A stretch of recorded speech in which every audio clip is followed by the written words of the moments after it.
beginilah kalau jadi pedagang asongan kaki lima mah. Dari zaman pandemi sampai nggak zaman pandemi, begini terus nasib. Ya namanya orang jualan, terima aja untung ruginya mah. Begitu kira-kiranya kali. Assalamualaikum. Waalaikumsalam warahmatullahi wabarakatuh. Waduh, ini ada tamu jauh nih. Walaupun keluhannya pelan, tapi kedengaran dari sana. Iya, ngeromet sendiri kenapa sih, Cang? Insya Allah keluhan itu kalau didengar sama kawan kan bisa meningkat, begitu iya, loh. iya, Makanya iya, keluhan jangan sekedar keluhan, tapi jadiin doa. Iya, Insya Allah, amin. Mudah-mudahan doa-doa dari para kawan kita. Jadi kan ini juga dagangannya apa aja nih? Meningkat dong. meningkat. Tadi cuma kacang kulit doang ini. Kulitnya Sekarang aja. Kulitnya aja. Dijual. Habis sih jangan Kacangnya dimakanin juga sendiri sampai gigi saya Nah, begini tuh tuh kan. bayangin tuh kan. Itu gara-gara Saking kebanyakan banyaknya makan makan dagangan kacang sendiri begini tuh. nih. Iya, kan? iya. Tapi tenang, nanti saya sediakan ada ubi. Oh, siap. Biar Siap, panjang siap, kentutnya. Ini biar warungnya makin rame. Ini bentuknya warung tapi kafe, ya Iya, kan? Biar itulah. banyak pengunjungnya. Betul. Kita woro-woro dulu, ya kan? Siap, lanjut. Oke, teman-teman, silakan datang ke kafe puisi. Pokoknya di sini ada puisi yang keren, ada nasihat yang baik, minumannya juga oke. Siapa yang mau datang pertama Nah, nih? Ki, tamu kita kali ini ya, sebenarnya bukan tamu sih, teman kita buat ngopi. Oke, siap. Teman kita buat ngopi menurut gue itu spesial juga nih. Kenapa spesialnya? Dia banyak banget, Ki, kreatif banget. Satu, dia itu adalah seorang produser film, Oke. produser dan importer film, Oke. ya kan? CEO Pratama Film. Tapi Oke. lebih kreatif gua dong nih. Gua kreatif juga nih tuh. Tapi lu kreatifnya nggak jauh dari botol. Kalau ini kan itu banyak nih. Sama aja film Ntar sama dulu, botol nih, juga. kasih tepuk Oh, tangan dulu. silakan, Nah, silakan. yang kedua, dia juga pemilik usaha klinik kecantikan, juga persewaan kuda. Wis. Wah, lucu kan?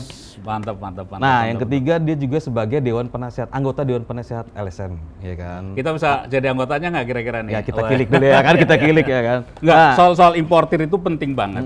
Karena ini jasanya besar, mendatangkan dari luar menjadi ke dalam. makanya Iya untuk kan? lebih detail kita panggil ya. bener Oke, ya. oke. Mas Anton Pratama, monggo silakan Mas. Nah, gua demen nih kalau masalah film nih. Halo. Halo. Mas. Wah, Sehat Mas Anton? Apa kabar? Sehat Mas. Halo Mas Anton. Ya. Tinggal dicicip-cicip aja nanti Siapa, nih. Mas? yang Hidangan saya. respon Cang langsung hidangan. Sebentar dulu dong, kan kita menawarkan gak langsung brak begitu. Oh iya. Kalau begitu kesana kayaknya Ini maruk namanya banget pedagang gitu beradab loh. ya.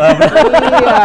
Iya, iya. Jadi pelan-pelan dulu ngobrol dulu. Ketika udah tenggorokannya baru kita sediakan Oh, minum iya, begitu. siap. Udah haus. Oh, kali ini kan baru masuk kelihatannya belum haus masa udah sediakan. Enggak etis bener itu secara tata itunya. Siap, mah. siap. Iya, lanjut siap. kan. Silakan. Sebentar, sebelumnya Mas Anton ngopi ya. Kita sambil Oke, ngopi di sini siap, ya. siap. Cang, kopi berarti Cang. Siap. Saya bahkan bikinkan. Oke. Mas Anton, Ya. ini langsung aja nih kita ngobrol nih. Nih saya sangat terinspirasi ya kan sama Mas Anton salah satunya ketika pandemi di saat orang pada bingung harus ngapain gitu kan. Mas Anton sempat bingung nggak di soal film? Ya kan film waktu itu industri film sempat tiarap juga ya. Iya. Dan akhirnya malah membuat persewaan kuda dan itu gimana tuh cerita itu? Itu menarik banget. Jadi memang pada saat itu kan bioskop tutup di mana-mana. Ya. Regulasinya memang kita tidak boleh buka sama sekali kan gitu. Jadi ya karena saya lahir di industri kreatif, akhirnya kita terus tuh berpikir gimana ya caranya supaya bisa tetap survive artinya di masa pandemi. Maaf nih, Mas Anton. Iya, terima kasih. Kopinya sangat enak Mas Anton. Terima kasih. Miring. Iya. Maklum. Saya bantu. Biasa naik ini. Oke. Iya. Thank you, Cang. Silakan monggo. Lanjutkan lagi. Ya jadi balik lagi kita harus berpikir kreatif karena kita lahir di industri kreatif. Nah aku cari olahraga atau karena kan orang pada saat itu giat-giatnya berolahraga ya.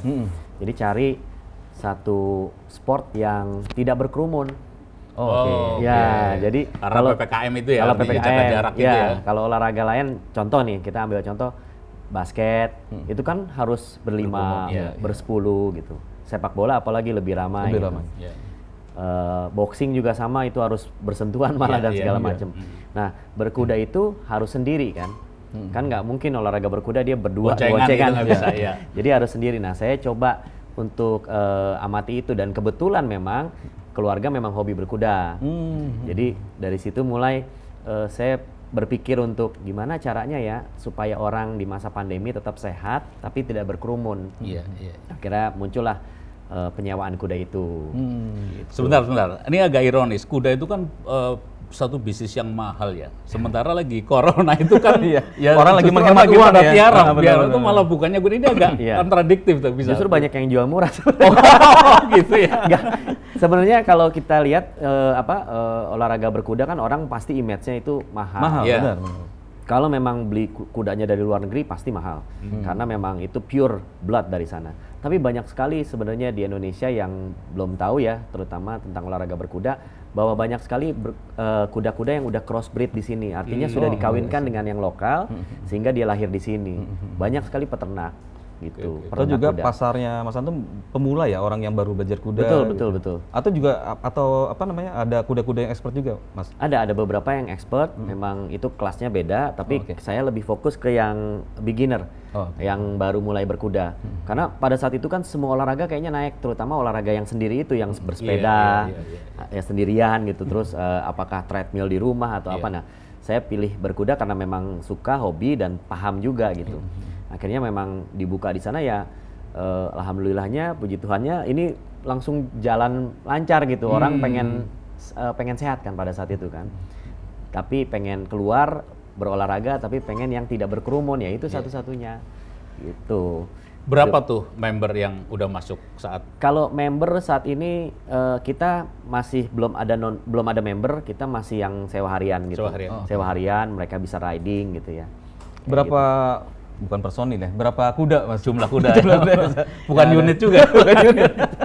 Total kuda Ada ekor ya? ada 18 ekor. Oh, oke, 18 ekor. Kita placement di beberapa tempat gitu. Jadi kerjasama dengan developer-developer yang tanah yang besar seperti Sumarekon Group gitu, terus Ancol gitu ya.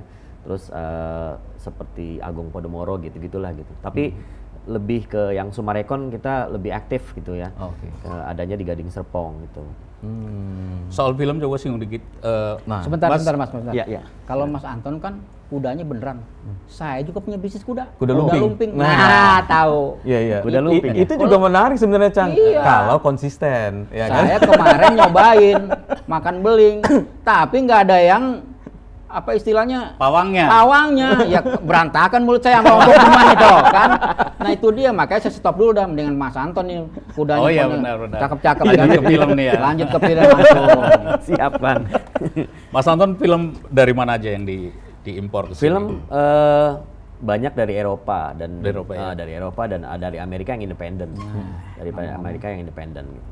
Itu yang sebelumnya ya, Kita sebelum siapkan pandemi dulu kita import beberapa film. Berapa judul tiap tahun kira-kira berhasil di ini? Tergantung slot schedule. Oh, iya, Balik iya, lagi iya, kan iya. itu. Jadi kita masukin kalau setahun itu paling 1-2 sih. Gitu, 1 dan 2 gitu. Memang kan industrinya sendiri juga kan udah banyak pemainnya ya, gitu. Di sinema sendiri juga mereka juga kan punya distributornya sendiri. Nah, kalau apa namanya importer film tuh pasti punya intuisi film mana yang kira-kira bakal laku di Nah, Indonesia. Nah, itu itu dia gimana tuh. tuh, Mas? Lihat pasar. Hmm. Jadi kadang kalau di sini kan trennya beda nih. Kalau di sini kan horor lebih lebih orang suka, euforianya masih suka percaya mistis. Bisa kita lihat di beberapa platform sosial media kan kalau yang horor tuh kayaknya rame gitu ya. Gitu. Jadi indikasinya di situ indikatornya. Jadi yang lagi tren apa, aku coba balance kan bisa masuk gitu. Mas, film yang pernah Mas Anton import yang paling cuan tuh judul apa, Mas? jadi kepo soalnya. Kalau yang paling profitable tuh horor memang. Horor. Ada satu film yang masuk ke festival judulnya The Babadook. Oh, Babadook. Oke. Babadook itu cukup oke gitu dan banyak responnya ya gitu. Satu lagi ada film hacker judulnya Who Am I. Sekarang diambil sama Major. Beberapa film independen itu kalau udah bagus terus story-nya oke gitu ya, diambil lah sama big studio untuk dibikin dengan budget yang besar sekali. Nah kalau udah dibikin studio saya udah nggak bisa ngambil lagi karena budgetnya udah besar. Iya. Kita main yang independen lah. Artinya juga budgetnya standar tapi dia oke gitu, penggarapannya oke gitu. Nah, sebelum ngobrol lagi suruh minum dulu dong. Ki. Oh iya, Ya, iya, yuk silakan. kita ngobrol dulu. Cang, ini beneran ya, Cang? Oh ya bener lah. Masa saya membohongi Udah, itu. aku siapin nih puisinya. Oh, Oh, sebentar. oke. Saya akan sediakan ini dulu nih, makanan kecil dulu nih. Boleh. Nah, Mas Anton, ini sambil mau menikmati hidangan, kebetulan ini kan judulnya Cafe Puisi, Mbak Ki punya puisi nih. Mau denger ya? Iya dong, yang iya dong, berkaitan iya dong, dengan pasti. kuda. Kuda ya? Oh iya Oke, dong, oke. pasti. Ayo, Mas Kuda Anton. kan survive itu kan. Silakan kalau Terima giginya kasih. masih kuat makan kacang. Ya, ancamannya begitu sih.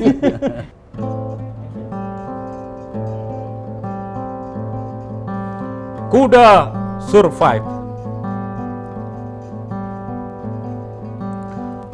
Kuda adalah teman sejati kita. Dia ada di sekeliling. Kuda masuk olahraga, jadi pacuan kuda. Dan kuda bisa masuk papan catur. Kuda dalam kebudayaan menjadi kuda lumping.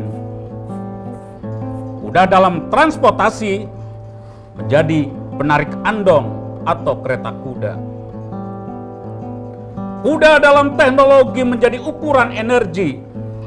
Kuda dalam sastra menjadi istilah penuh makna. Kuda dalam persaingan menjadi langkah kuda. Kuda dalam kemiliteran menjadi pasukan berkuda. Kuda akan terus berlari, mengejar mimpi, tetapi bukan impiannya, tapi impian yang duduk di atas pelana. Dia hanya selalu terjaga dan berlari saat tertidur dan bermimpi. Begitu terjaga, terus berlari. Kuda adalah teman sejati kita di saat susah dan duka. Karena barangkali kuda hadir untuk menemani mereka yang berjuang agar tetap survive dalam kehidupan. Terima kasih. Keren Mas Anton kudanya nih. Keren sekali. Jadi, Kudanya Mas Anton dibikin puisi sekarang. Puisinya keren sekali. Keren. Kuda tuh bisa jadi teman sejati untuk survive dalam kehidupan. Iya. Wah, mantap. Ini kalau orang-orang yang cinta kuda dengar puisinya, wah, Waduh. so touching, nangis. Keren Pak, keren sekali.